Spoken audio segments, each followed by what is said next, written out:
وذكر فإن الذكرى تنفع المؤمنين.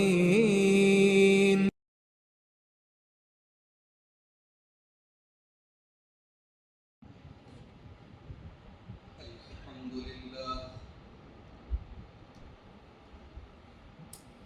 نحمده ونستعينه ونستغفره ونعوذ بالله من شرور أنفسنا ومن سيئات أعمالنا من يهده الله فلا مضل له ومن يضلل فلا هادي له وأشهد أن لا إله إلا الله وحده لا شريك له وأشهد أن محمدا عبده ورسوله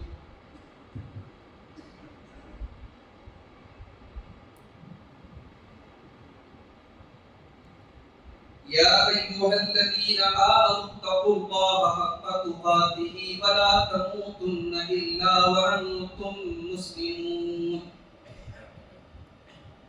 يا أيها الناس اتقوا ربكم الذي خلقكم من نفس واحدة وخلق منها زوجها وبث منهما رجالا كثيرا ونساء واتقوا الله الذي تساءلون به والأرحام إن الله كان عليكم رقيبا يا أيها الذين آمنوا اتقوا الله وقولوا قولا سديدا يصلح لكم أعمالكم ويغفر لكم ذنوبكم ومن يطع الله ورسوله فقد فاز فوزا عظيما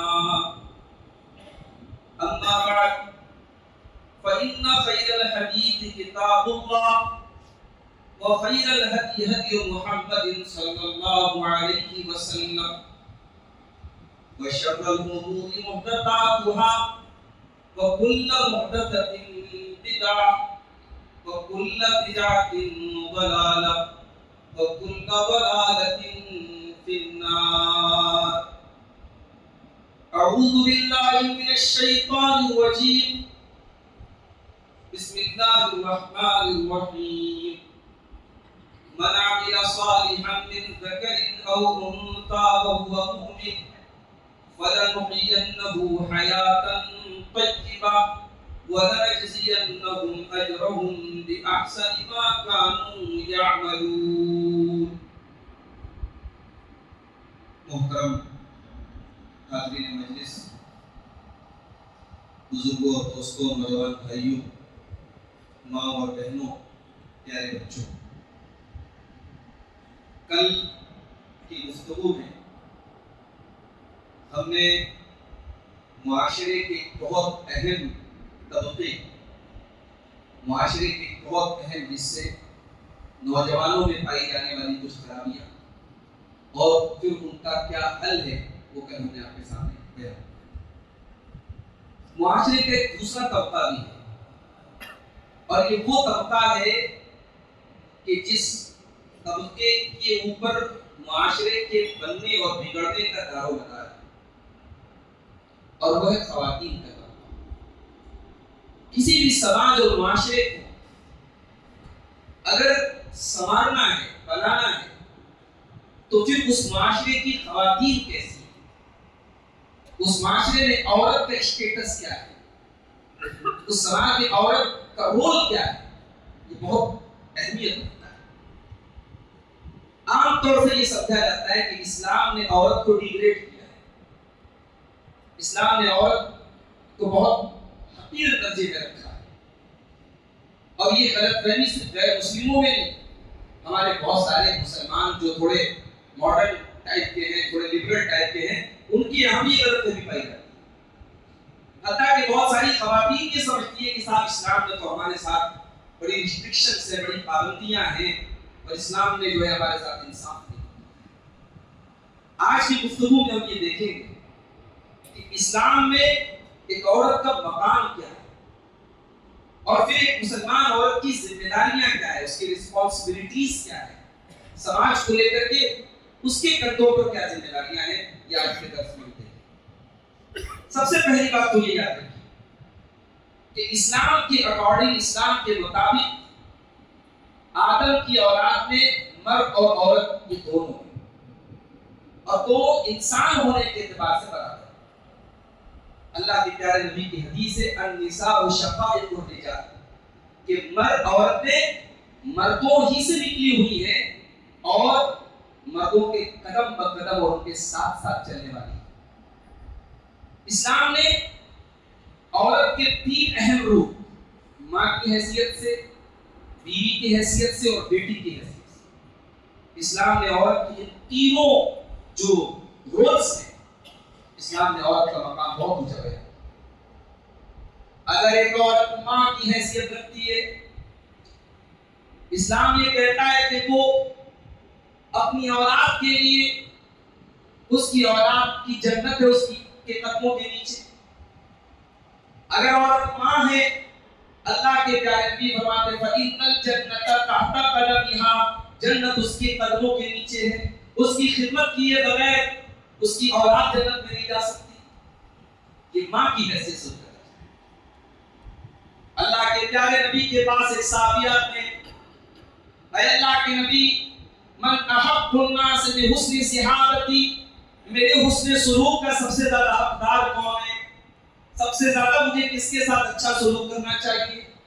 آپ نے فرمایا اموں کا، اپنی ماں کے ساتھ۔ پوچھا اس کے بعد پھر کون؟ آپ نے فرمایا اموں کا، تمہاری ماں کے ساتھ۔ پوچھا پھر اس کے بعد کون؟ آپ نے پھر فرمایا تمہاری ماں کے ساتھ۔ تین مرتبہ آپ نے ماں کا نام لیا، پھر اس کے بعد آپ نے فرمایا ابو کا، پھر تمہارا باپ، تمہارے حسن سلوک کا۔ ماں کو اللہ کے نبی نے تین مرتبہ ماں کا ذکر کیا، اس لیے کہ ماں اپنی اولاد کی تربیت میں، اس کی پرورش میں وہ تکلیفیں اٹھاتی ہے جو کائنات میں کوئی نہیں اٹھا سکتا۔ اس لیے آپ غور کیجئے کہ قرآن کریم میں جہاں بھی اللہ نے والدین کے ساتھ حسن سلوک کا ذکر کیا ہے، وہاں خاص طور سے ماں کا ذکر۔ وَوَصَّيْنَا الْإِنسَانَ بِوَالِدَيْهِ حَمَلَتْهُ أُمُّهُ وَهْنًا عَلَىٰ وَهْنٍ وَفِصَالُهُ فِي عَامَيْنِ، ہم نے انسان کو حکم دیا کہ اپنے ماں باپ کے ساتھ تو اچھا سلوک کر۔ تیری ماں نے تکلیف پر تکلیف کے ساتھ تجھے اپنے پیٹ میں رکھا ہے اور 2 سال تک تجھے دودھ پلایا ہے۔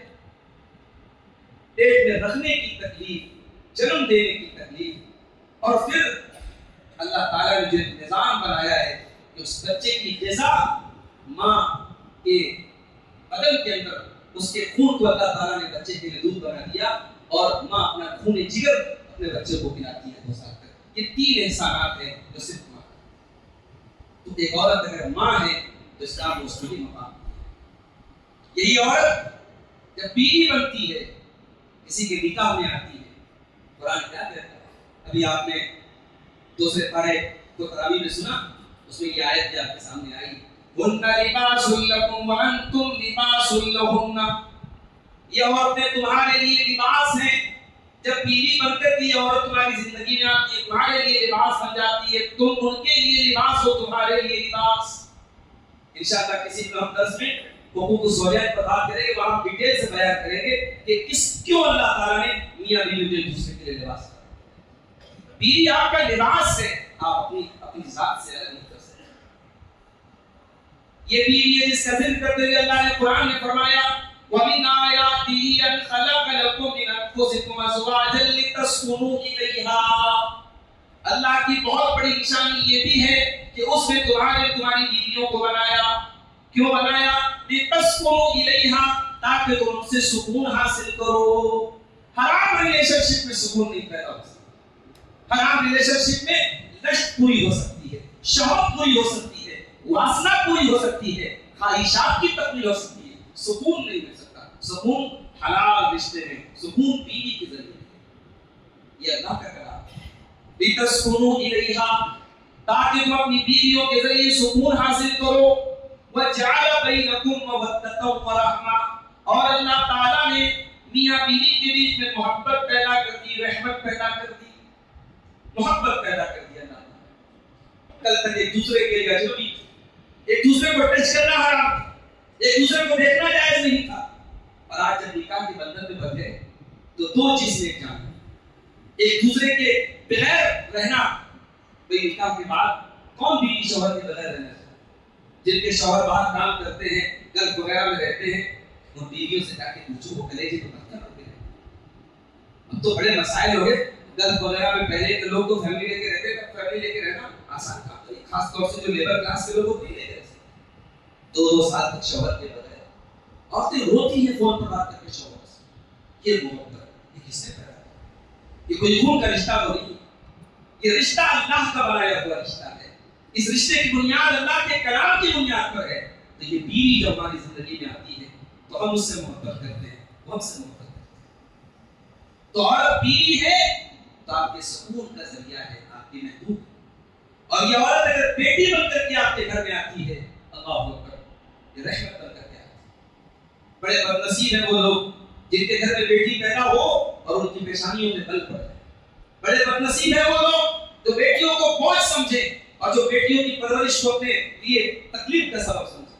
یہ بیٹی تو آپ کو جہنم کی آگ سے بچانے کے لیے. اللہ کے پیارے نبی فرماتے ہیں من آل جاریتین حتی تبلغا، جس کو اللہ تعالیٰ 2 بیٹیاں دے دے اور ان 2 بیٹیوں کی وہ اچھے طریقے سے پرورش کر دے یہاں تک کہ وہ بیٹیاں جوان ہو جائیں، بالغ ہو جائیں، جاء یوم القیامت انا وهو کہاتین. آپ نے اپنی 2 انگلیوں سے اشارہ کر کے فرمایا جس طریقے سے یہ دونوں انگلیاں ایک دوسرے کے ساتھ ٹچ کر رہی ہیں، ملی ہوئی ہیں، وہ انسان جنت میں اپنے نبی کے ساتھ ہوگا، میرے ساتھ ہوگا. بیٹی کی پرورش کرنے والا محمد رسول اللہ صلی اللہ علیہ وسلم. اور یہ بھی یاد رکھیے خاص طور سے آج کے اس دور میں آسان تو نہیں ہے بیٹی کی پرورش کرنا. آسان تو نہیں ہے ایک ماں باپ کے لیے بیٹی کی پرورش کرنا. زمانے کی فتنوں سے بھی بچانا ہے، زمانے کی گندی نظروں سے بھی بچانا ہے. کیا صحیح ہے کیا غلط ہے یہ اسے سکھانا بھی ہے. اس کے لباس، اس کے اٹھنے بیٹھنے کا طور طریقہ بھی اسے سکھانا ہے. اور اتنی تربیت کے بعد اور اتنی محبت کے بعد جب وہ بیٹی جوان ہو جائے تو اسے کسی کے حوالے کر. یہ بہت بڑی آزمائش ہے ماں کے لیے، باپ کے لیے. اسی لیے پیارے رسول صلی اللہ علیہ وسلم نے بیٹی کی پرورش کو آزمائش کہا. پیارے رسول نے فرمایا من ابتلی من هذه البنات شيئا، جس کو اللہ تعالیٰ بیٹی کے ذریعے آزماتا ہے، بیٹی کے ذریعے امتحان لیتا ہے اور وہ اس امتحان میں کھڑا اتر جاتا ہے، اچھے طریقے سے بیٹیوں کی پرورش کرتا ہے، کن لہو سترم من النار، وہ بیٹیاں اپنے ماں باپ کو جہنم کی آگ سے بچانے کا کام کریں گی، جہنم سے بچنے کا سبب بنتی ہے. یہ عورت جب بیٹی کے روپ میں آتی ہے، یہ اسلام میں عورت کا ہوتا ہے. ہاں اسلام یہ نہیں کہتا ہے کہ مرد اور عورت دونوں برابر ہیں، ہر کام جو مرد کرے وہ عورت کرے گی. اسلام نے دائرے الگ الگ بنائے. بہت سارے کام ہیں جو عورت کرے گی مرد نہیں کر سکتا، اور بہت سارے کام ایسے ہیں جو مردوں کے لیے سوٹیبل ہے، عورت کے لیے سوٹیبل ہے. اسی لیے اللہ نے قرآن میں فرمایا الرجال قوامون علی النساء، مرد عورت کے اوپر قوام ہے، نگراں ہے. مرد عورت کا گارجین ہے. عورت زندگی کے ہر موڑ پر کسی نہ کسی مرد کے انڈر میں ہے. بیٹی ہے تو باپ کے انڈر میں ہے، بہن ہے تو بھائی کے انڈر میں ہے، بیوی ہے تو شوہر کے انڈر میں ہے. ہر زندگی کے ہر موڑ پر اللہ تعالیٰ نے کسی نہ کسی مرد کو اس کا گارجین بنایا. اور اس میں عورت کی کوئی توہین نہیں، اس میں عورت کی کوئی انسلٹ نہیں.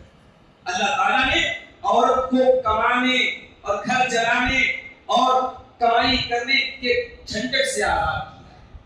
آج کی ماڈرن دنیا کیا کہتی ہے؟ اب ورکنگ وومن ہونا چاہیے. وہ عورت اپنے شوہر کے لیے کھانا پکائے تو غلامی ہے، اپنے بچوں کی پرورش کرے تو غلامی ہے، اور وہی عورت ایئر ہوسٹس بن کر کے فلائٹ پر مسکرا مسکرا کے کسٹمرز اور پیسنجر کو جو ہے کھانا پیش کرے، پانی پیش کرے، تو آپ کی عزت کی بات ہے. وہ عورت اپنے بچوں کے اور اپنے شوہر کے کام کرے تو غلامی ہے اور وہ بندش ہے، اور ہم نے عورت کو غلام بنا دیا. اور وہی عورت ریسپشن پر بیٹھ کر کے، کاؤنٹر پر بیٹھ کر کے آدھے ادھورے کپڑے پہن کر کے کسٹمرز کا دل اٹھائے تو صاحب یہ آزادی ہے. معاف کرنا میرے پیارے ساتھیو، اسلام اس کو عورت کی آزادی نہیں، عورت کو کھلونا بنانا کہتا ہے. اسلام اس کو عورت کی تذلیل کہتا ہے. اسلام کہتا ہے عورت کی عزت اس مقام اور اس حد میں رہنے میں ہے جو حد اللہ تعالیٰ نے اس کو. الرجال قوامون علی النساء، مرد عورت کے اوپر قوام ہے، نگراں ہے، ذمہ دار ہے. کیوں ذمہ دار ہے؟ بما فضل اللہ بعضهم علی بعض، اس لیے کہ اللہ تعالیٰ نے مردوں کو فطری طور پر نیچرلی عورت کے مقابلے میں کچھ فضیلت بخش کی. یہ تو کامن سینس کی بات ہے کہ جسمانی اعتبار سے فزیکلی مرد عورت سے مضبوط ہوتا ہے. لیکن ہزاروں میں کوئی ایک عورت پہلوان بن جائے, کشتی لڑنے والی بن جائے, مرد کو اٹھا کے پٹک دے, وہ ایک ریئر کیس ہے, وہ ایک ایکسیپشن. رول کیا ہے, کامن سینس کیا ہے کہ عورت کمزور ہوتی ہے. آپ رات کو 2 بجے اکیلے سڑک پر چلیں گے, آپ کو ڈر نہیں محسوس ہوگا. عورت اکیلے چلے گی, اس کو ڈر محسوس ہوگا, اس کی ہمت نہیں پڑے گی. فطری طور پر اللہ تعالیٰ نے فزیکلی اس کو کمزور بنایا. تو فرمایا بما فضل اللہ تعالی وبما انفقوا من اموالهم, اور کما کر کے لانا اور خرچ کرنا ہے. بعض لوگ شریعت پر اعتراض کرتے ہیں کہ اسلام میں وراثت میں لڑکے کو ڈبل اور لڑکی کو آدھا حصہ کیوں دیا گیا. بعض لوگوں کو لگتا ہے کہ یہ انصاف نہیں ہے. یعنی آپ اللہ تعالیٰ کو نعوذ باللہ سکھائیں گے کہ انصاف کیا ہے. وراثت کا قانون اللہ نے بنایا ہے اور اللہ کو نہیں پتا ہے کس کو کیا دینا چاہیے. اللہ کو خوب معلوم ہے میرے پیارے ساتھ. اور اگر اسلام نے وراثت میں مرد و عورت کو برابر دے دیا ہوتا تو یہ مرد کے ساتھ ناانصافی ہو جاتی, کیونکہ مرد کو ہمیشہ عورت کو کما کے دینا ہے. مرد کو کمانا ہے, عورت کو بیٹھ کے کھانا ہے. عورت ماں ہے, بیٹا کھلائے گا. عورت بیوی ہے, شوہر کھلائے گا. عورت بہن ہے, بھائی کھلائے گا. عورت کو بیٹھ کر کے کھانا ہے, کما کے لانا مرد کو ہے. اب اگر وراثت بٹ رہی ہے باپ کی اور شریعت یہ کہتی جتنا بھائی کو ملے گا اتنا بہن کو ملے گا, تو یہ تو ناانصافی ہو جاتی ہے. یہ تو مرد کے ساتھ جو ہے انجسٹس ہو جاتا ہے, ناانصافی ہو جاتی ہے. یہ بالکل عدل ہے, بالکل انصاف ہے اور یہ اللہ کا بنایا ہوا ہے. تو اللہ نے کہا کہ مرد کو 2 چیزیں حاصل ہیں. ایک تو اللہ تعالیٰ نے فزیکلی اس کو مضبوط بنایا اور دوسرے اس کو کما کر کے لانا اور خرچ کرنا. اب ذرا غور کیجیے, میں اپنی ماں بہنوں سے خاص طور سے کہنا چاہوں گا کہ اب بہترین عورت کی کیا نشانی ہے. اللہ نے فرمایا فالصالحات قانتات حافظات للغیب بما حفظ اللہ. نیک عورتیں وہ ہوتی ہیں جو فرما بردار ہوتی ہیں. فرما برداری عورت کی بہت بڑی نشانی. جو عورت جس عورت کا کیریکٹر فرما برداری والا ہو جائے وہ زندگی کے کسی موڑ پر پریشان نہیں.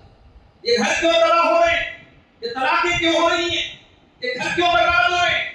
عورت منوانا چاہتی ہے, ماننا نہیں چاہتی.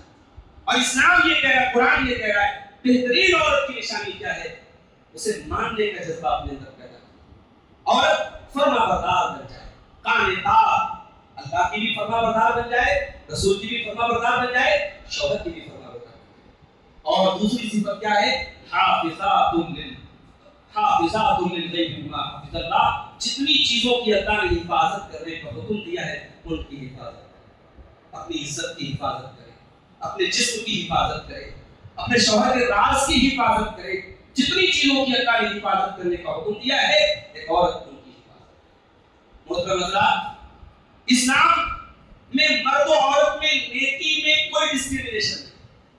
اگر کوئی نیکی مرد کرتا ہے صرف وہی نیکی عورت کرتی ہے.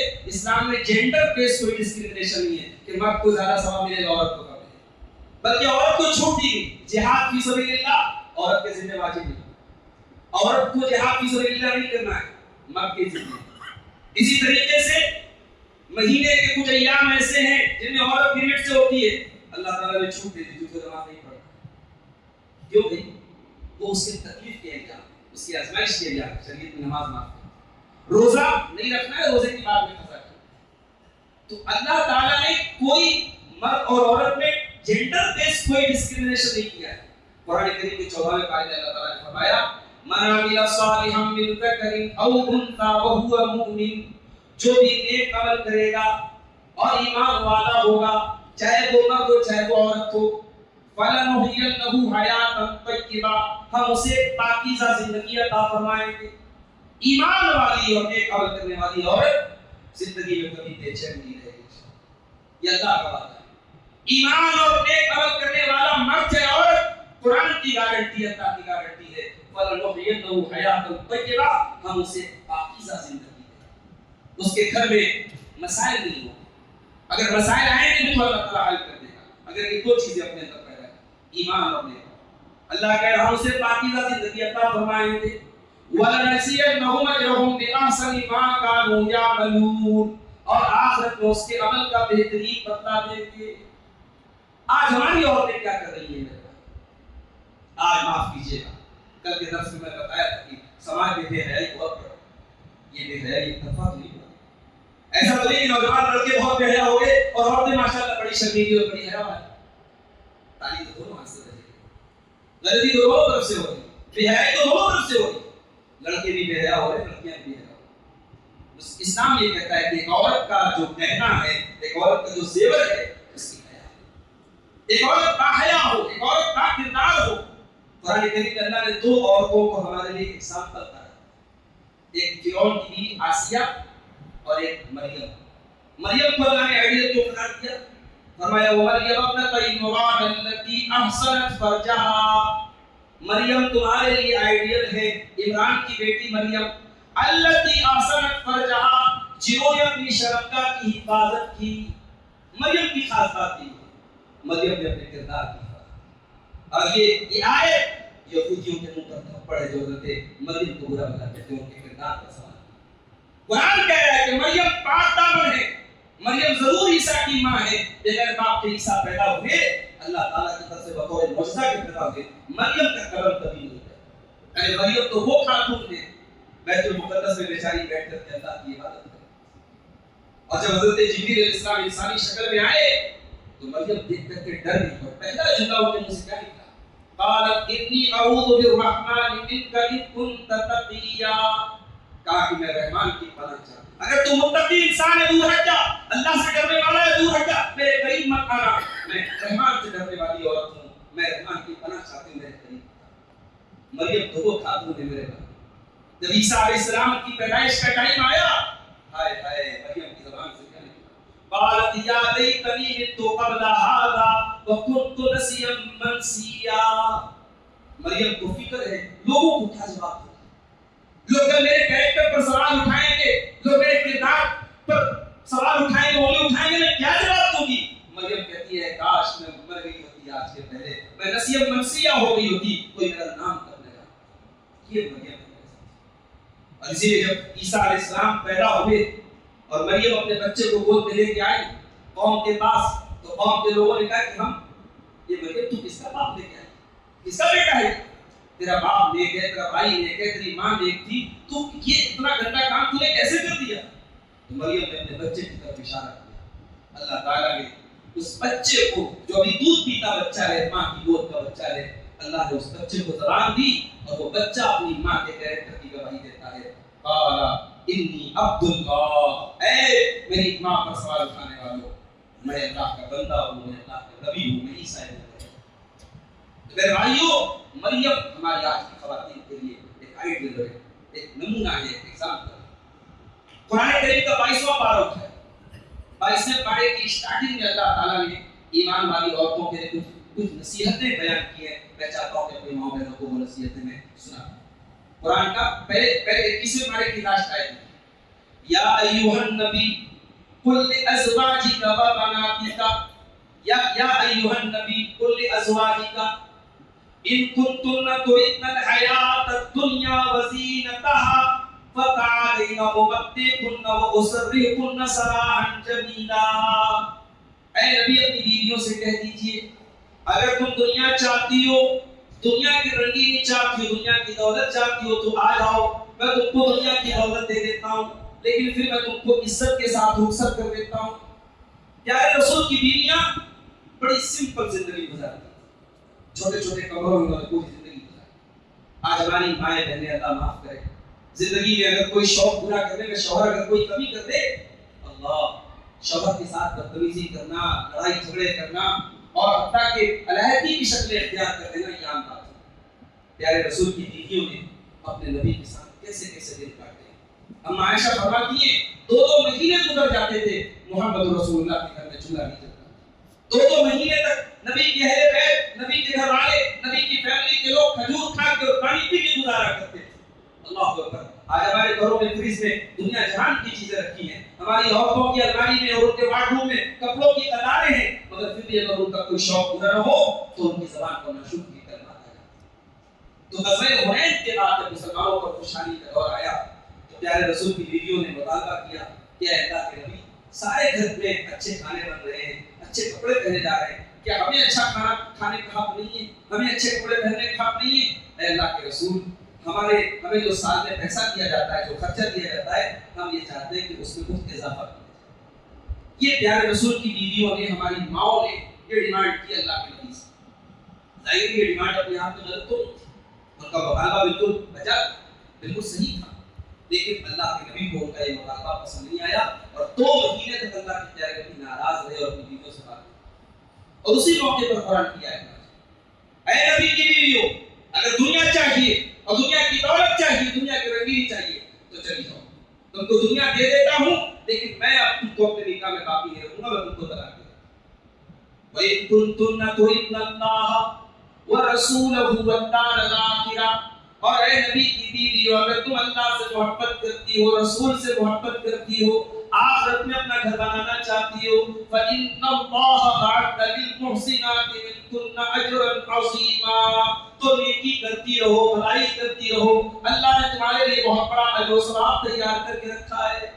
جب یہ 2 آیتیں نازل ہوئی، پیارے نبی صلی اللہ علیہ وسلم اپنی سب سے محبوب بیوی اما عائشہ صدیقہ رضی اللہ تعالیٰ عنہ کے پاس آئے اور کہا کہ عائشہ ایک بات کہنا چاہتا ہوں۔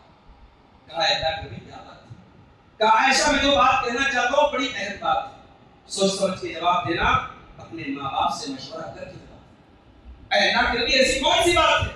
آپ نے قرآن کی یہی دونوں آیتیں اور کہا کہ عائشہ اللہ تعالیٰ تم کو چوائس دے رہا ہے، تم کو آپشن دے رہا ہے کہ چاہو تو اپنے نبی کے ساتھ رہو اور چاہو تو نبی کو چھوڑ کے چلی جاؤ اور دنیا کی دولت لے لو، دنیا کا عیش و آرام لے لو۔ اے عائشہ تم بتاؤ کہ تمہاری چوائس ہے۔ میری پیاری ماں بہنوں، کیا جواب دیا تھا حضرت عائشہ نے اس سونے کے حروف سے لکھے جانے کے قابل ہے؟ کہا اے اللہ کے نبی افی ھذا استامر ابویا، اے اللہ کے نبی کیا اس کے بارے میں مجھے اپنے ماں باپ سے مشورہ کرنا پڑے گا؟ نہیں، مجھے کوئی ضرورت نہیں اپنے ماں باپ سے مشورہ کرنے کی، میرا جواب بالکل کلیئر ہے، اخترت اللہ ورسولہ، مجھے نہیں چاہیے دنیا کی دولت، مجھے نہیں چاہیے دنیا کا عیش و آرام، میں تنگی میں زندگی گزار لوں گی، میں پریشانی میں زندگی گزار لوں گی، میں اللہ کو چنتی اور اس کے رسول کو چنتی۔ یہ نبی کی بیویاں تھیں جنہوں نے اپنے نبی کے ساتھ رہنے کو قبول کیا اور دنیا کے عیش و آرام کو ٹھوکر مار دی۔ اللہ نے ان کو یہ درجہ دیا کہ ساری امت کی ماں قرار دے دیا اور نبی کو حکم دے دیا کہ اے نبی اب ان بیویوں کو آپ کبھی طلاق نہیں دے سکتے، کبھی ان کے علاوہ کسی اور سے نکاح نہیں کر سکتے، یہ عورتیں دنیا میں بھی آپ کی بیوی ہیں اور آخرت میں بھی آپ کی بیوی ہیں۔ تو میرے عزیز ماں اور بہنوں، اس آیت میں ہماری ماں بہنوں کے لیے نصیحت ہے کہ دنیا کی دولت اور دنیا کے کپڑے اور دنیا کے گہنے اور دنیا کے زیورات سے اتنا زیادہ دل نہ لگا لیں کہ آخرت کی تیاری کرنا بھول جائیں، جنت کی تیاری کرنا بھول جائیں۔ اب اس کے بعد 22واں پارہ شروع کیجیے۔ 22ویں پارے شروع میں اللہ نے فرمایا یا نساء النبی لستن کأحد من النساء، اے نبی کی بیویوں تم عام عورتوں کی طرح نہیں ہو، اے نبی کی بیویوں تم عام عورتوں کی طرح نہیں ہو، اتقیتن اگر تم اللہ سے ڈرنے والی ہو، فلا تخضعن بالقول تو خبردار کسی غیر مرد کے سامنے تم نرمی سے بات مت کرنا، لچک کے ساتھ بات مت کرنا۔ آج معاف کیجیے گا، موبائل جب سے آیا اور خاص طور سے سوشل میڈیا جب سے آیا تو یہ جو حرام ریلیشن شپ کے معاملات ہیں یہ بڑھ گئے اور اس میں کہیں نہ کہیں مرد کی طرف سے پہل ہوتی ہے مگر عورت کی طرف سے جب سافٹنس ہوتی ہے تب معاملہ خراب ہوتا ہے۔ ایک عورت اگر اسٹرکٹ ہو جائے، سخت ہو جائے کہ مجھے کسی کو لفٹ نہیں کرانی ہے، کسی کی مجال نہیں ہے کہ وہ آپ کے پرائیویسی کو جو ہے وہ پرائیویسی میں کرنا۔ آپ واٹس ایپ چلا رہی ہیں، آپ فیس بک چلا رہی ہیں، آپ انسٹاگرام چلا رہی ہیں، کسی نے آپ کو لاکھ سلام کیا، کسی نے لاکھ آپ سے بات کرنے کی کوشش کی، کیا آپ کے پاس بلاک کا آپشن نہیں تھا؟ کیا آپ کے پاس اس کو بلاک کرنے کا آپشن نہیں تھا؟ جب آپ نے سلام کا جواب دیا اور بات سے بات آگے بڑھی تو شیطان تو بیٹھا ہوا ہے۔